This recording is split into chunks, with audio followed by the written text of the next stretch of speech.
Welcome to day 16. Today we're going to be talking about Genesis chapters 42 to 45. We're going to try something new today. I don't think I'm going to be reading much from the actual quotes from the Bible, just to make it easier for me. I have 300 plus more days to go to do this, so I got to be wise in how I carry myself. But I'm hoping that if you're not happy with how I deliver the story, that you would check it out yourself, which is ultimately the goal, anyways, is for you to be encouraged to read the Bible yourself.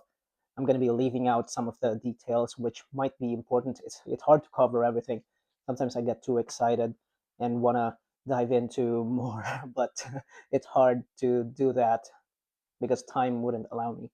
So, recap: Abraham, father of nations, Isaac his son, Jacob his son, Isaac's son is Jacob. Jacob becomes Israel, which means God, he who prevails when he wrestled against God. And Israel, or Jacob, has 12 sons. The 11th son from Rachel is Joseph, who is the favorite one. Joseph, because of jealousy of his brother, gets sold to eventually Egypt. He got sold to Midianites or Ishmaelites, I think. You can double check. And so Jacob, the father, doesn't know that Joseph is still alive, and that's where we are picking up. Joseph is now able to interpret the dream of the Pharaoh, and that makes Pharaoh very happy. There will be 7 years of productivity and then 7 years of famine.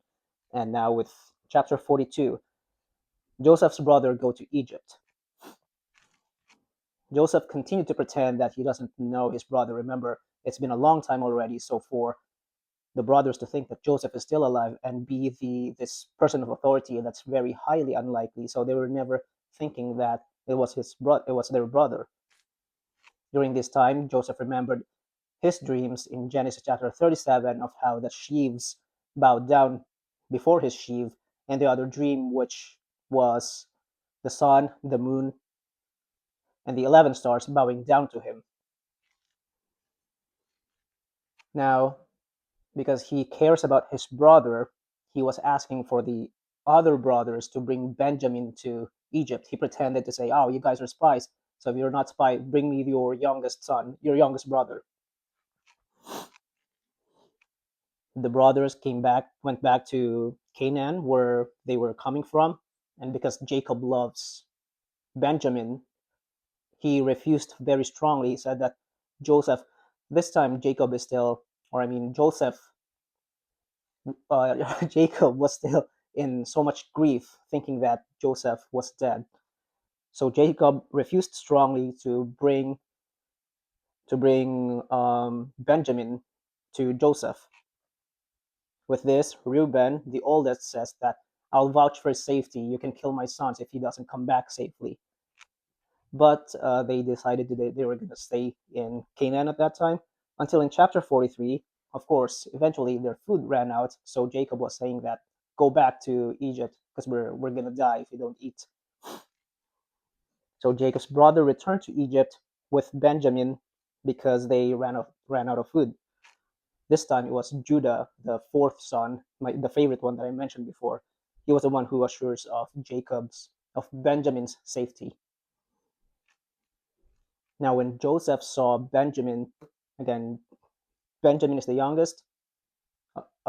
He's the only biological, same mother, same father, that from Rachel, who Jacob loved the most. Jacob has two wives plus two maids that he from the 12 tribes of Israel, and Rachel, he has Joseph and Benjamin.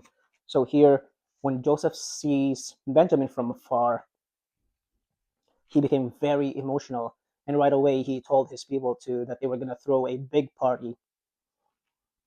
And when he saw his brothers again, he was still undercover. He's still pretending he doesn't know them. He was asking about their father, about their well-being, pretending that he doesn't know their father. He was saying, "This old man that you speak of, how is he doing?" And they were saying, "He's good. He's doing okay."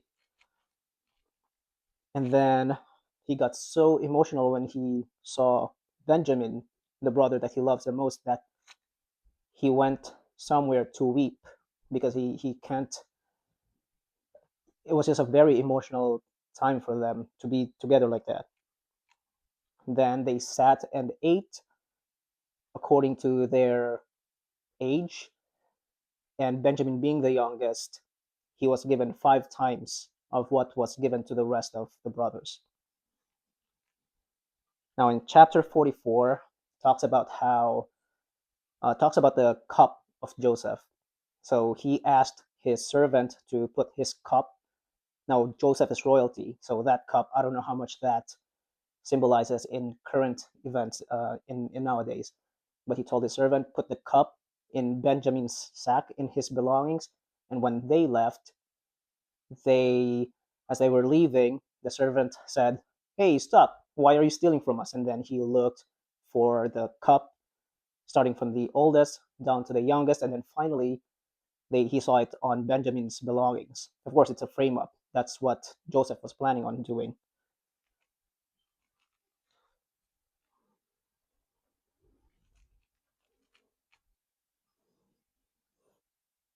And Judah at that time was the one who interceded for Benjamin. Remember, Judah said that he will make sure that his brother gets home safe. So he was a man of his word, even though in the previous chapters we learned how immoral he was, or how he failed, even conspiring with, he didn't really stand up to save Joseph before they sold him to the Egyptians or to the Ishmaelites.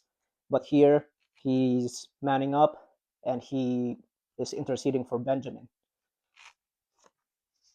Finally, in chapter 45, it got so emotional that Joseph finally reveals himself to his brothers, saying that, it says here that he could no longer restrain himself.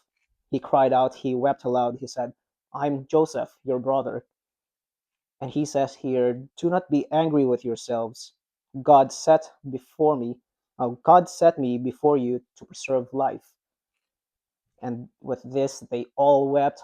You can just imagine how emotional they were all. It's been at least a decade before the last time they saw each other, and maybe there's this guilt, even though they were very bad to Joseph. There must have been this guilt that's in them, and Joseph showing kindness. It just really melts someone's heart when you do something bad and you're repaid with goodness. That's very hard to. It's very hard to maintain a heart of stone when someone does that to you. So they all wept, and my takeaway for this is, as I was just mentioning already earlier, there's a verse in the Bible in Romans 12, verse 21, which says, "Do not be overcome by evil, but overcome evil with good." And that's exactly what Joseph showed in this story, how he seemed to have forgiven his brothers for selling him out. And I believe that only happens when you really entrust God that He is in control. You can't say, "I trust God," and complain at the same time that, "Oh, I thought you're in control, but why did this bad thing happen?" You can say, "Why did this seemingly bad thing happen?" Because you are aware that, yeah, on the surface it looks bad. Of course, it's bad that you got sold to to to Egypt, but Joseph, maintaining that faithfulness to God, he was able to forgive his brothers, which must have been a very hard thing to do. I'm just saying this by words. Everything I say here would be very hard to say in actuality, but it's impressive how Joseph forgave his brothers and saw the bigger picture of God letting it happen, because he is preserving not only Joseph's family but the lives of Egyptian. Remember, the famine would have killed a lot of people because of the how severe it was. And I think that's it. Wow, no cuts. Uh, Thank you so much for your time. I truly appreciate you. My hope, my prayer is that you would seek God through the Bible, and please take very good care. Uh, please take very good care of yourself. I'm not gonna cut it.